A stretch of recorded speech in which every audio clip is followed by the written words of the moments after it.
আমি যদি আপনাকে বলি এই পেপারটার মধ্যে কেটে আপনাকে বার হতে হবে, আপনি কি পারবেন? না। এইভাবে কেটে অনেকে বার হওয়ার চেষ্টা করবে, কিন্তু এটা পুরোপুরি অসম্ভব। আজকে আমি আপনাদেরকে দেখাবো কিভাবে বার করা হয়। তার জন্য আমি এই পেপারটিকে প্রথমে একবার ভাঁজ করে নিচ্ছি, তারপরে এটাকে আমি বিভিন্ন ভাবে কাটছি। বন্ধ করো। আমরা কাটছি।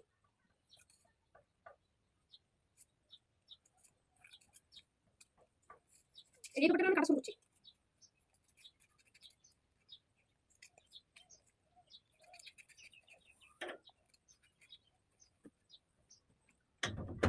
বন্ধ করো। তুমি বলিও।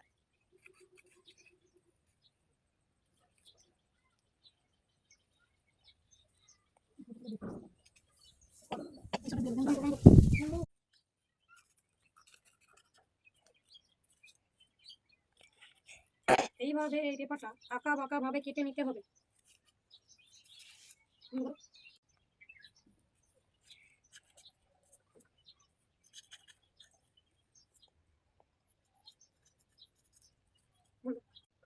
এটা কাটা হলো,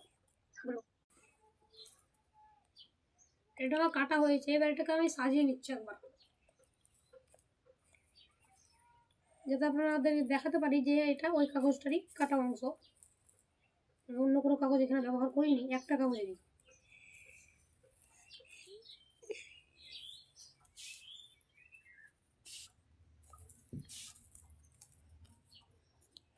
মেলা পার হয়ে গেল।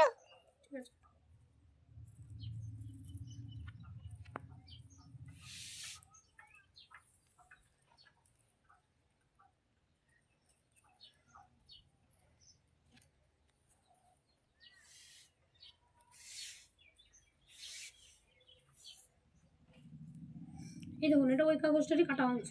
এবার আমি এটার মধ্যে দিয়ে পার হয়ে আপনাদেরকে দেখাবো। এরকম কত বড় একটা ছিদ্র হয়েছে, এটার মধ্যে দিয়ে আরামসে দুজনও পার হওয়া যাবে। একটু ছিঁড়ে গেল, তবু যদি আমরা এটাকে পাতলা হয়েছে একটু কাটা, তার জন্য ছিঁড়ে গেল, তবু ওই দেখেন আমরা যদি এই ছিঁড়েটাকে ধরে রাখি, তাও দেখেন কত বড়। বন্ধ করো।